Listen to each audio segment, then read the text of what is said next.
Hey, Bill Faeth here. I'm in the Puerto Rico airport, just wrapped up my couples retreat. All of us that have been here are struggling because literally Tropical Storm Ernesto, which is now Hurricane Ernesto, has just blown through here. I'm actually in the airport right now and everybody's struggling to get home. Thank God I moved my wife's flight up a day and she flew home yesterday because we're moving our oldest daughter into college first day tomorrow. Hopefully I can get home tonight, but it's not looking likely. We were staying at a boutique hotel that was really generous. They let us stay late today. Most of us are at the airport now. They didn't charge us late checkout fees or anything like that. And they even offered to let us stay tonight if we have to go back if our flights get canceled, because probably some of us are not going to be able to even make it out today. So they've been very flexible. I actually went through Hurricane Sally on the Gulf Coast in 2020 and lost a property, had guests staying at both properties before Sally came in. So I want to talk to you kind of about cancellation policies, being flexible, being a good steward of hospitality for your guests and all that type of stuff. So I think number one, if you are in Florida, if you're in Georgia, South Carolina, North Carolina, even Virginia, if you're in Alabama, Mississippi, Texas, and you have hurricanes that are coming in, you need to have a policy in place. That's number one. Now, number two is going to be, what is that policy? And that policy can be really anything that you want. And a lot of people ask me in my Build Short-Term Rental Wealth Facebook group what I do. And what I have as a hurricane policy is that we will only issue a refund if there is the local municipality has a mandatory evacuation in place. So let's look at this that I'm experiencing personally right now. There is no mandatory evacuation, but yet the hotel was extremely gracious. I mean, we had probably 12, maybe 14 of our 20 people that were here still up working in the conference room as late as 2 o'clock in the afternoon today. United Airlines has been very gracious in moving our flights around. I've made like 4 or 5 different flight changes. I actually switched an airline to move over to Southwest Airlines. So that way I can really get home tonight, because it didn't look like United was going to be able to get me to Chicago and then back into Nashville tonight. And so I moved actually 2 Southwest flights today with no charge, no penalty. If you're a frequent traveler, you've seen that when, weather like this happens or issues and, they lift the fees. So the question becomes is, how do you want to handle that? A lot of us get so tied into the revenue that we don't think about the stress and,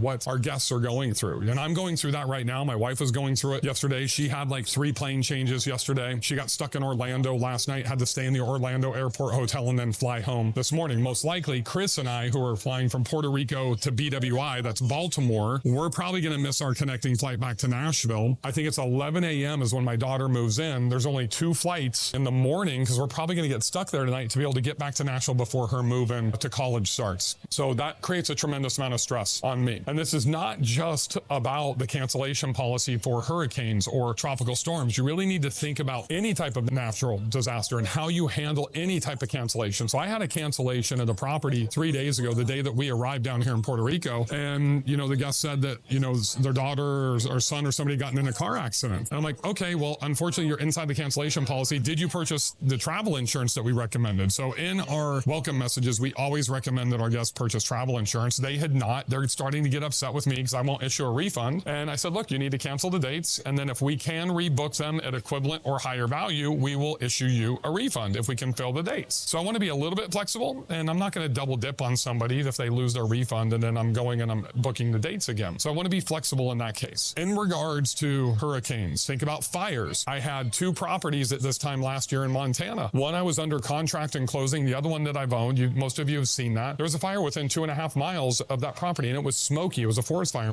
Smoke was coming onto the property. Well, some friends of mine, Joe and Amy, bought a condo right next to mine in the entrance to Glacier National Park in North Coram. They were literally getting theirs set up, and they were sitting there, and they sent me a video of the ash of the fire that was less than about a mile away, coming across the highway to where our condos were. So the question becomes, is that enough of a threat to want to give a cancellation to a guest because the smoke and everything else is going to impact them? Think about this if you're in the Smokies, if you're in Montana, if you're in Western North Carolina, in the mountains. These are the things that we have to think about in regards to natural disasters. Now, what happens if something local happens in your municipality where a well has gone dry or water's gone out or we lose power? These are things that we need to think about in our cancellation policy first. And here's the number one tip that I'm going to give you in today's video.